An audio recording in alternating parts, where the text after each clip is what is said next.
আমরা নারী দিবস পালন করলাম। অনেক পোস্ট দেখলাম, ভিডিও দেখলাম, খুব ভালো লাগলো।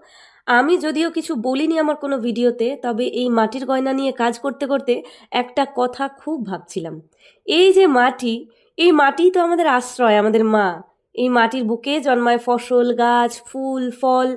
এই মাটির উপরেই গড়ে উঠেছে আমাদের ঘর, আমাদের গ্রাম, আমাদের শহর, এই পুরো সভ্যতাটা।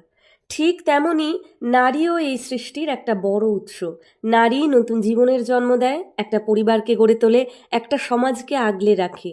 মাটি যেমন অসংখ্য বীজকে আশ্রয় দেয়, তেমনি একটি নারী নিজের ভেতরে ধারণ করে নতুন জীবন, নতুন সম্ভাবনা। কিন্তু আমরা মানুষেরা খুব স্বার্থপর। যে থালায় খাই সেই থালায় ফুটো করি। যে মাটি আমাদের খাবার জোগায় সেই মাটিকেই আমরা দূষিত করি। আবার যে নারী সৃষ্টি করে, আগলে রাখে, তারই সম্মান, স্বাধীনতা, নিরাপত্তার কথা বেমালুম ভুলে যাই।